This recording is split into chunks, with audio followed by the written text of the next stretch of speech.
Olá, pessoal, como todos vocês estão? Eu sinceramente espero que todos vocês estejam muito bem por aí.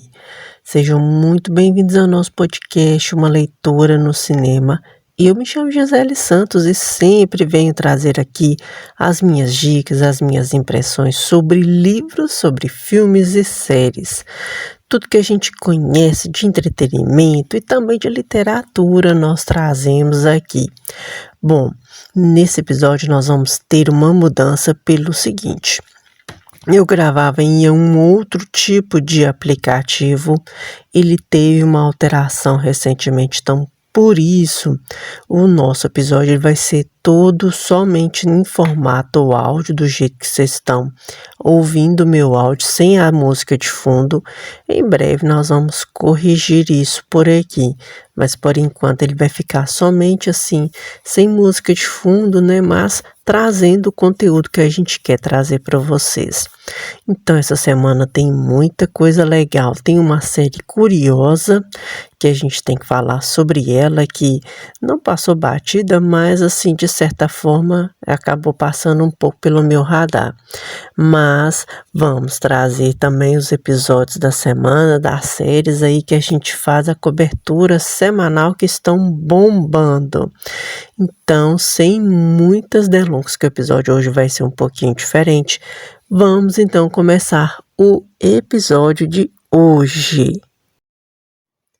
Bom, então começando o nosso podcast de hoje, nós vamos falar de uma série que está disponível no Prime Video. É uma série muito interessante para você que gosta de filmes de terror. Essa daqui é um dos pratos cheios para você.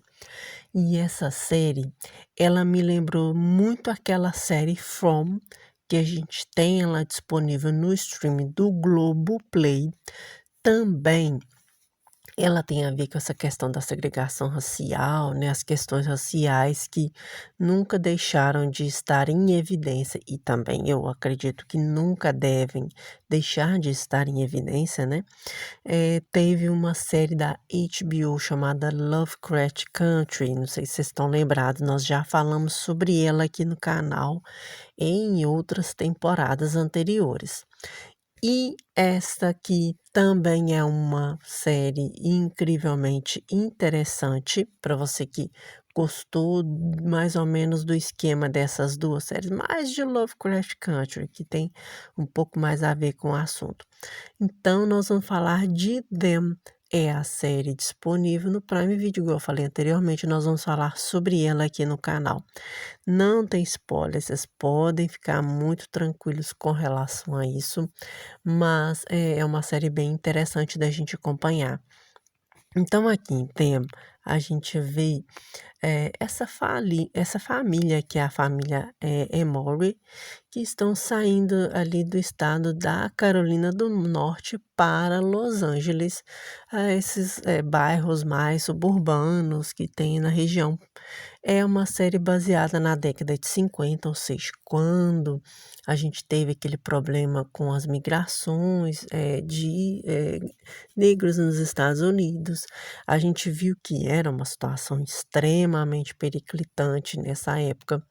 Então, a gente vai ver essa família mudando de estado numa situação complicada, mas tendo numa situação onde eles vão para um bairro onde existe uma população, na sua maioria mais branca, mas também tem um outro detalhe envolvendo essa, eh, essa casa que eles alugam ali nessa região.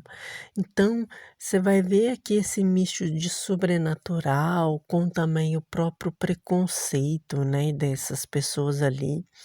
Então, a gente vê que a família do Henry e da Luke não vai ser muito fácil, mas é uma série que, na minha opinião, é incrivelmente interessante da gente falar. E tem uma questão também com relação à primeira e segunda temporada, tem aí algumas diferenças entre uma temporada e essa outra temporada. Se a minha voz não estiver boa, gente, vocês me desculpem que a gripe ainda continua me atacando por aqui.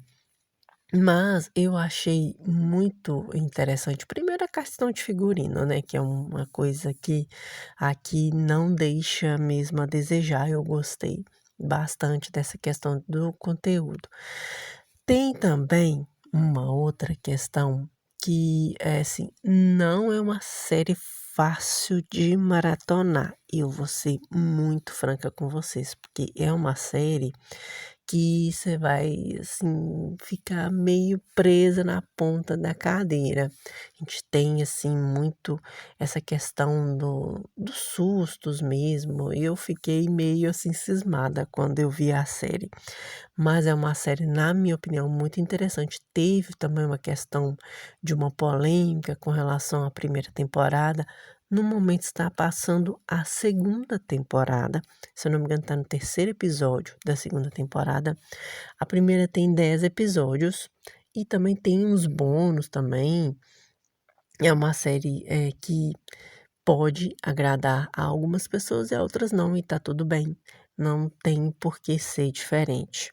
Então, essa é uma série para quem gosta de filme de terror, para quem tem muitas questões raciais, que gosta de acompanhar nessas aventuras da população negra nos Estados Unidos, que a gente sabe que sofreu bastante, continua sofrendo muito nos Estados Unidos e mundo afora, né, gente? Vamos combinar.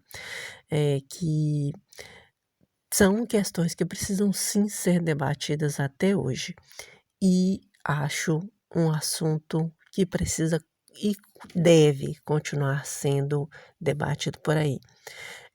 Então, essas são as minhas expectativas, essas são as minhas ideias com relação a essa série. Quero saber a opinião de vocês, o que vocês acham? Vocês acham a série bacana? Vocês acham ela divertida? Me conta tudo que eu quero saber, a opinião de cada um de vocês. Então, nós nos despedimos neste bloco e nós vamos nos falar novamente rapidinho no próximo bloco. Bom, neste bloco nós vamos falar de mais um lançamento deste ano de 2024, que na minha opinião é uma das melhores animações do ano. Eu não preciso dizer para vocês de que eu tô falando, não é mesmo? Estamos falando de Divertidamente 2 seria o novo filme da Pixar que está bombando aí cinemas afora. Hoje é uma das maiores bilheterias, neste momento que nós estamos gravando, neste áudio. Então aqui nós vamos falar sobre a passagem da Ripley para esse momento mais periclitante que a gente tem na vida, que é ali a chegada da adolescência, quando a gente começa a ver essas questões da individualidade, quando a gente começa a nos compararmos mais com as pessoas, né? Não vou dar spoilers do filme, então se você está pretendendo vê-lo, pode ficar sossegado, mas nós vamos falar sobre ele aqui e algumas questões que envolvam o filme. Então, é uma animação, né, igual a gente já falou anteriormente. E aqui a gente vê muito assim esses outros sentimentos que vão aparecendo nela. A gente vai ver algum dos outros personagens ali que já estavam sendo exibidos anteriormente no filme de 2015 e agora a gente vai ver esses outros personagens surgindo na vida da Ripley, como medo, a questão da ansiedade, repulsa, raiva. A gente vê esses outros sentimentos aflorando na garota e tem essas questões que não deixam de ser tão importantes, principalmente nesses tempos atuais que a gente vai vivendo. Então, não quero dar tantos spoilers, mas aqui a gente vê eh, muito do que tinha no filme anterior. Eu acho maravilhoso, principalmente agora que a gente passou pela pandemia, a gente teve essa questão da pandemia, que eu me vi muito nessa questão e é sensacional.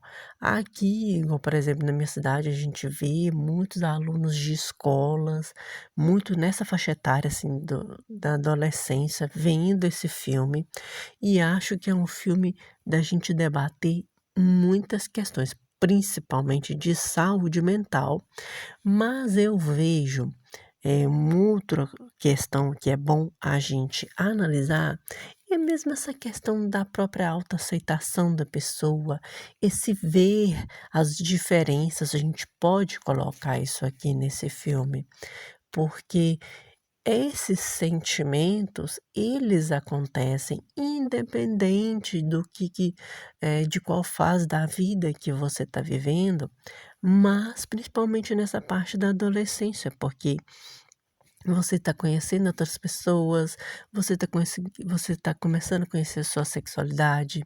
Então, assim, eh, não importa se você é uma pessoa de cor, se você não é uma pessoa de cor, se você tem uma religião, se você não tem uma religião, enfim, esses sentimentos, eles acontecem e tem coisas que a gente não consegue controlar. Essa montanha-russa de emoções que acontecem na adolescência é uma coisa que a gente precisa sim debater com os jovens de hoje em dia, porque tem essas outras questões que nós falamos aqui e que são extremamente necessárias de falar, mas essa administração com essas N camadas que tem nesse filme é muito importante da gente debater aqui e temos muito assunto que a gente pode colocar aqui nesse filme. É maravilhoso, como eu disse, é linda a apresentação, é de uma riqueza de detalhes maravilhosa.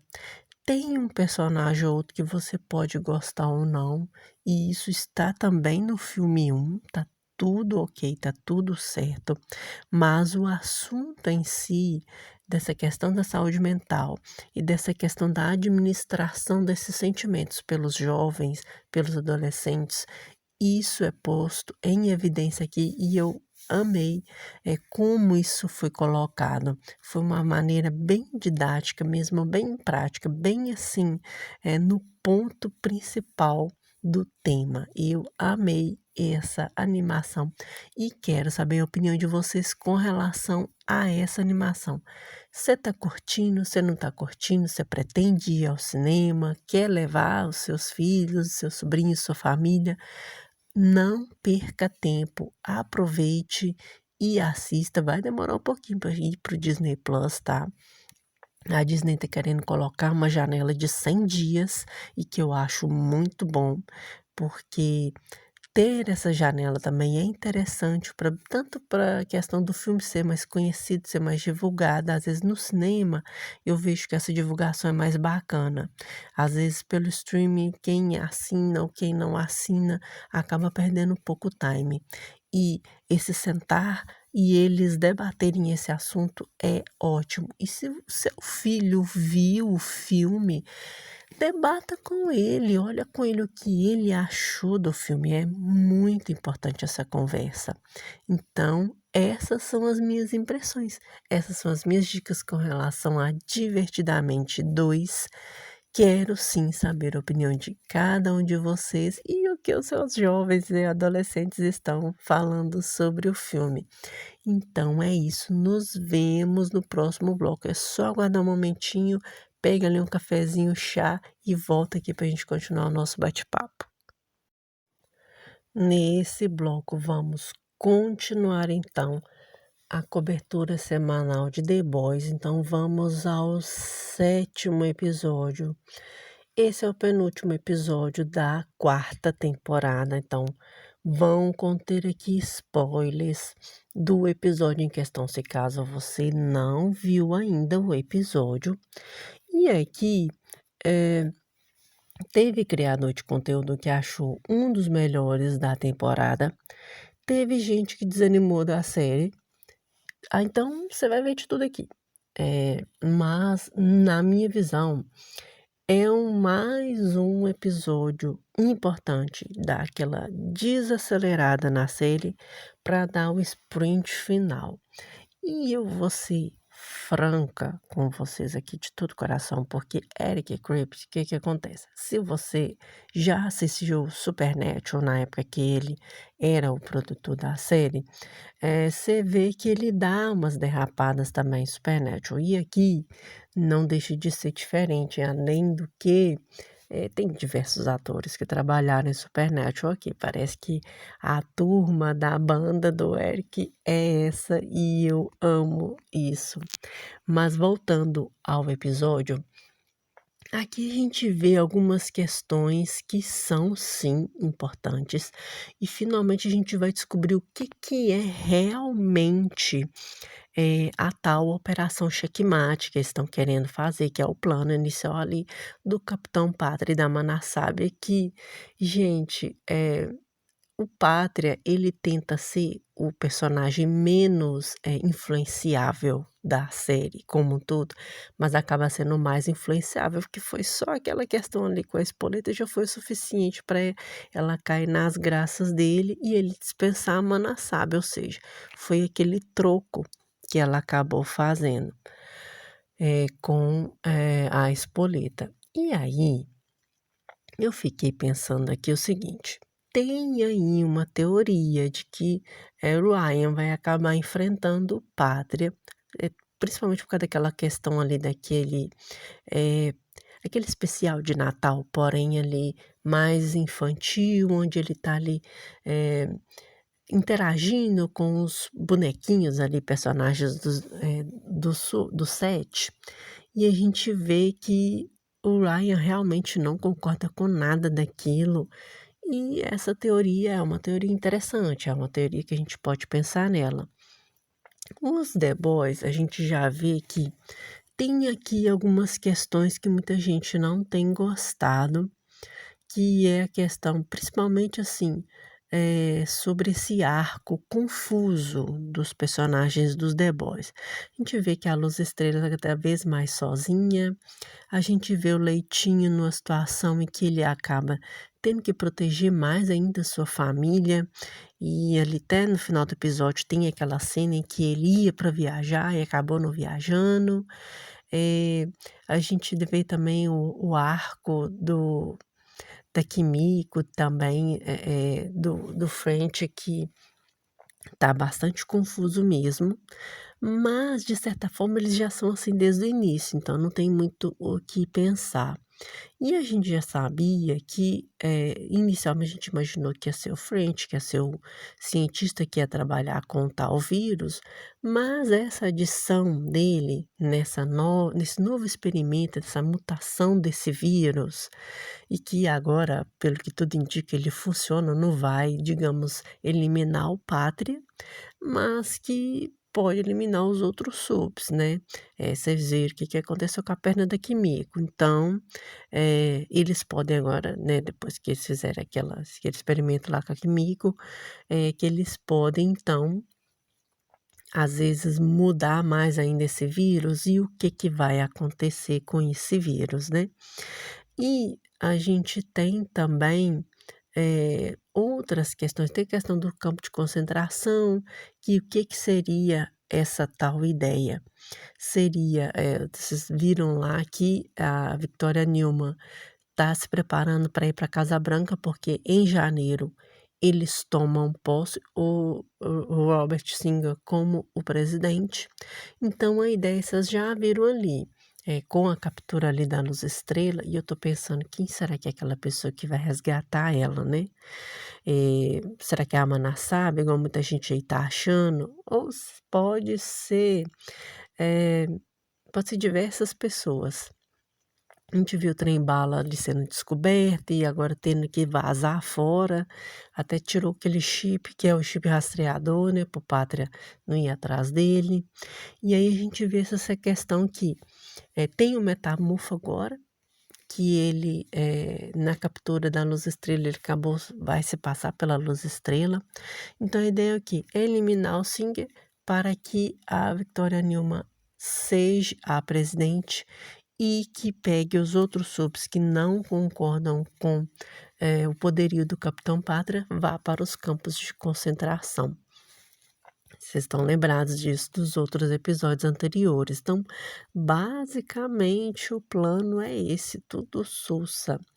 Mas aí a gente tem essas questões. Será que agora os The Boys vão conseguir impedir que esse plano aconteça? Porque tem ali umas cenas que meio jogadas, mas no geralzão mesmo, o plano é esse. E tá tudo indo até de acordo com o plano. Aí a gente tem essas questões, porque ó, a Manassábia não faz mais parte do 7, e tem também essa questão do enfrentamento agora com o Trem-Bala. O Homelander agora já sabe que o Trem-Bala foi a pessoa que realmente vazou aquelas fitas. Ele é o cara que estava sendo ali informante dos The Boys. Ele realmente passou para o lado verdadeiro da força, digamos assim.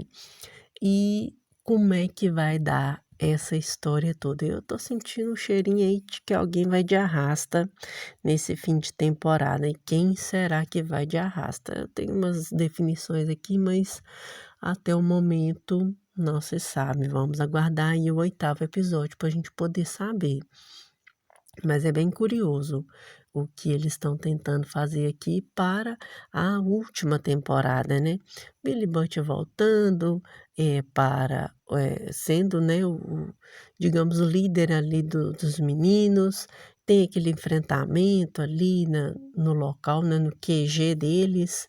E vamos ver como a CIA e se alguém vai descobrir esse plano a tempo, né? Antes do Singer ser eliminado. Muitas coisas para acontecer nesse último episódio. E eu tô pensando que às vezes, dependendo do que acontecer, pode ser que algumas coisas fiquem para a última temporada. Porque eu não sei se vai dar tempo de eliminar todas as arestas dessa temporada. Em breve nós vamos falar sobre o nosso resumão.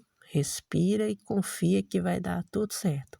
Mas, até o momento, ficamos aqui com esse episódio 7º, na minha opinião, um pouco confuso. Tem ali umas cenas de gore, né? Enfim, isso é comum em The Boys, essas partes eu já nem conto mais. Mas eu falo assim que é um episódio muito interessante, mas eu não sei se vai dar tempo dessas pontas soltas irem para o último episódio da temporada. Então, semana que vem nós vamos de season finale da 4ª temporada de The Boys. Eu estou aguardando vocês aqui. Quero saber de vocês a opinião desse 7º episódio. O que vocês acharam? Vocês acharam ele mais fraco? Acharam ele mais assim, como é que eu posso dizer? Vocês gostaram do episódio com as nuances que ele tá dando, os arcos dos personagens, alguns já fechando? Vamos então discutir com relação a esse episódio. Então, é isso. Eu vejo vocês então no próximo bloco deste episódio. E nesse bloco nós vamos fazer a cobertura semanal de House of the Dragon, gente. Estou até falando trava-línguas aqui. Mas eu confesso pra vocês, gente, eu precisava de um respiro nesse episódio 4, porque aqui a gente continua lidando com as consequências da dança dos dragões que teve no episódio 4 e a despedida da Princesa Rhaenys e as novas movimentações das peças desse jogo. A gente já sabe que ali no 6º episódio nós vamos ter algumas coisas que já eram esperadas com relação ao livro e teve pessoas que acharam esse episódio mais parado. Na minha opinião, continuam mostrando personagens importantes. Vocês estão lembrados daquela moça que o Ego acabou abusando dela lá no início da série, da temporada ali, e que a Alicent deu a resolvidinha. Essa moça já apareceu de novo. Então, nós vamos ver sobre este quinto episódio, que continua intenso, né? Vamos lá. A gente vê aqui a Dança dos Dragões, né, em House of the Dragon, que os dragões eram ali os chamados seres mágicos, seres mitológicos. Mas vamos combinar aqui de alguém avisar pro Aemond e para o Sokurstako, que está completamente traumatizado, e quem não se traumatizaria de um evento como aquele, que olha, a mística precisa ser preservada. E aí você pega a cabeça da Melise e coloca lá para todo mundo ver e falar que é o Aegon que acabou matando esse leão, esse dragão. Olha, vamos combinar que o Socorro Estocou é péssimo em publicidade. Vamos combinar que é a ideia mais furada de todas. E acaba-se a mística, porque você pensa, bom, eles estão matando dragões, então eles vão vir aqui e vão matar a gente também. Então, o efeito foi o efeito rebote reverso, porque o público ficou com medo que está querendo vazar fora da cidade. E aí nós temos um novo regente na parada, porque, né, quem que é o próximo na linha de sucessão? Com o Aegon todo lascado. Sim, é o Aemond, é isso mesmo. E, cara, de novo, eu vou bater palmas para o Ivan aqui. Que ator, vamos combinar. As cenas em que ele aparece, a forma como ele se porta nas cenas, maravilhoso. E Olivia Cooke, de novo, abalando estruturas. Então a gente vê que nesse episódio o Aemond é muito importante para esse plano, né, que era dele desde o início. Eu imagino que esse era o plano desde o início. Eles só não contavam que o Aegon fosse facilitar as coisas para ele, digamos assim. E muitos criadores de conteúdo colocaram isso, e eu vou pontuar também que nessa guerra tá claro que mulher, o papel dela é outro, né? O papel dela não é governar. O papel dela é realmente de administrar tudo que está acontecendo no castelo, tanto que vocês viram a Alicent praticamente fora completamente do balaio, e ela, aliás, provou do próprio veneno, digamos assim. E a gente vê também a Rhaenyra na situação, a mesma praticamente da Alicent, mas a Rhaenyra, eu vou dizer que não é que ela está perdida, mas eu vou dizer que ela tenta entrar numa linha em que ela quer governar, mas ela quer ter o trono dela, que ela acredita que é dela por direito, uma vez que o Viserys acabou colocando nas mãos dela essa incumbência, e que ela quer deixar para o seu filho, né? Mas a gente vê que muitas vezes ela não consegue fazer muitas coisas por ela ser mulher. Ela tem que bater de frente com os membros do seu conselho. Ela acabou perdendo uma das suas vozes mais importantes, que é a Rhaenys, e ela agora quer fazer com que o Corlys fique do lado dela, porque até então era a Rhaenys que estava ali, e com o Corlys em luto por causa da Rhaenys, a gente tem esse problema a mais para ela tentar resolver. Mas ela tem duas aliadas que para mim são até importantes, que é a Baela, que é super, super valente. Nossa, eu gosto dessa menina, tá, gente? Que menina bacana. E também a Missária, porque a Missária ela pode dar um novo contexto nessa visão da Rhaenyra. Porque veja, até o momento a gente vê essa questão de como a nobreza vê o poder. E aqui a gente vai ver essas outras nuances aparecendo. A gente vê de novo aquele ferreiro, né, que ele é importante para a dança. e ele tentando sair da cidade, ele não conseguiu, a esposa dele tentando convencê-lo.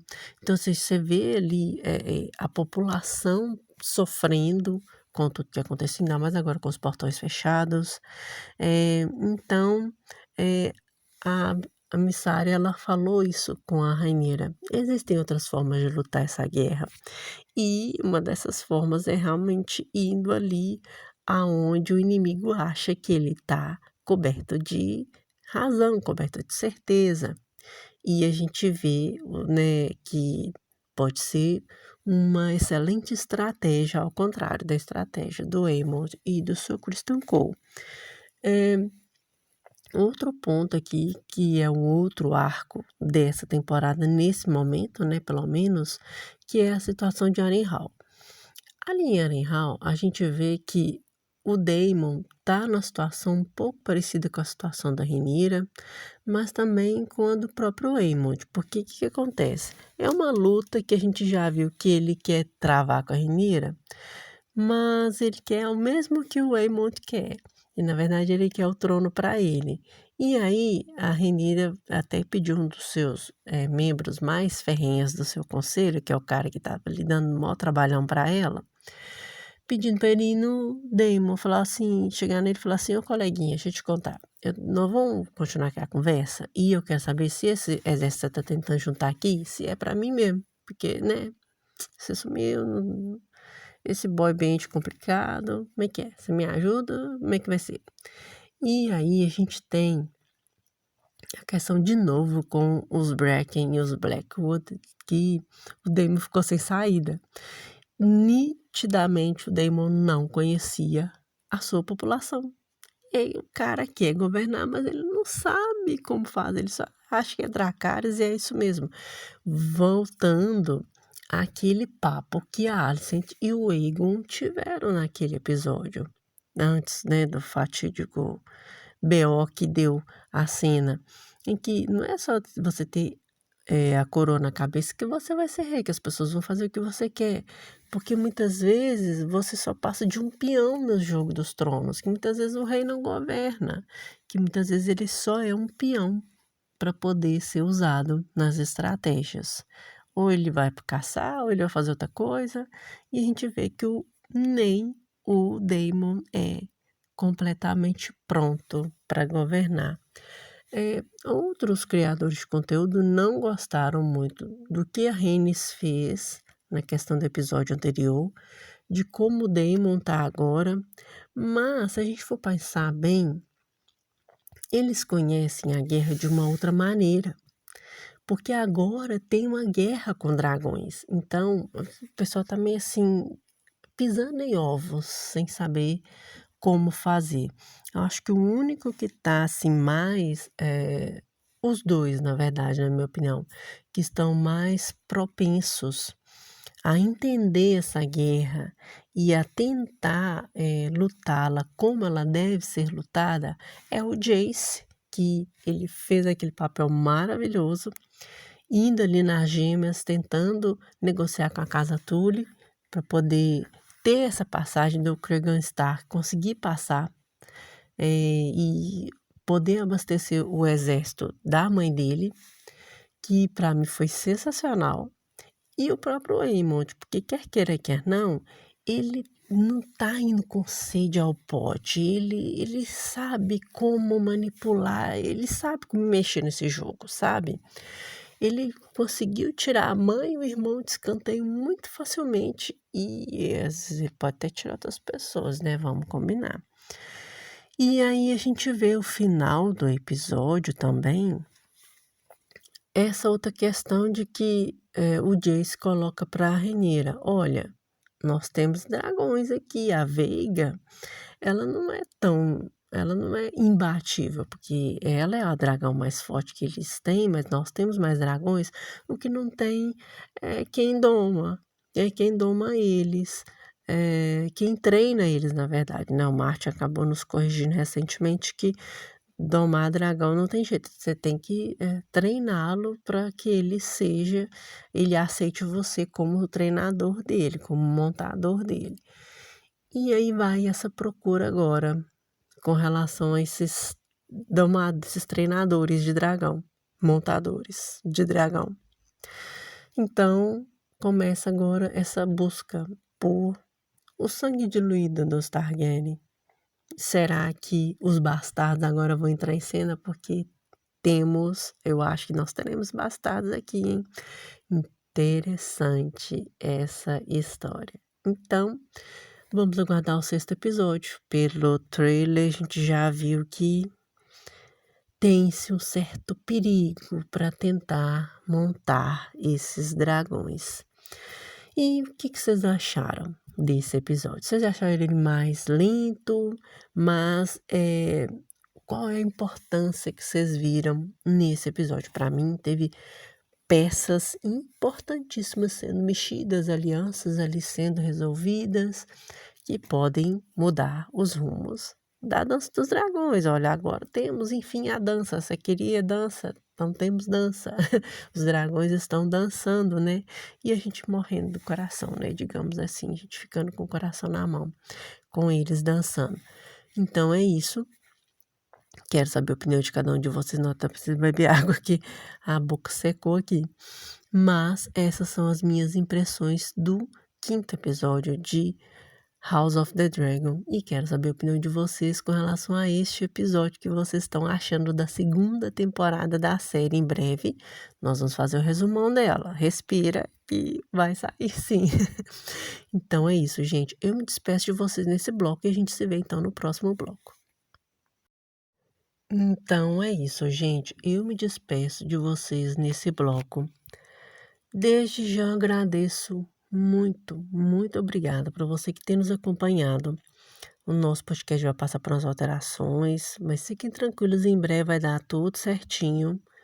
Eu vou vendo aqui como que eu vou bolar isso, porque fui avisada antes, né, que isso ia acontecer, mas na hora a gente fica pensando no que fazer e acaba fazendo outras coisas. Mas vai ter os episódios normalmente até o final dessa temporada. A gente vai dar uma pausa, que é a pausa normal mesmo do nosso podcast, e em breve a gente volta com a próxima temporada do nosso podcast. Então ainda semana que vem tem episódio, vai ser nesse formato, do jeito que der. Eu quero que simplesmente vocês tenham o conteúdo, não importa se vai ter a música de fundo ou não, mas eu vou fazer o possível para que vocês tenham o conteúdo semanal. Então é isso, muito obrigada mesmo, de verdade, para você que está conosco aqui no canal. Não deixe de continuar nos seguindo, a gente vai estar fazendo uma pausa no YouTube nessas próximas semanas. Ainda amanhã vai ter o vídeo, mas já a partir de domingo já não vai ter. Vou deixar pelo menos umas 2 semanas para mim reorganizar aqui a casa com relação ao podcast. E em breve nós voltamos às produções normais de conteúdo aqui. Em dezembro tem uma outra pausa, porque CLT, né, gata? Então não dá para ficar fazendo muita coisa, muita estripulia por aí. E é isso. Muito, muito obrigada mesmo, de coração. Para você que está nos acompanhando, não deixe de continuar nos acompanhando.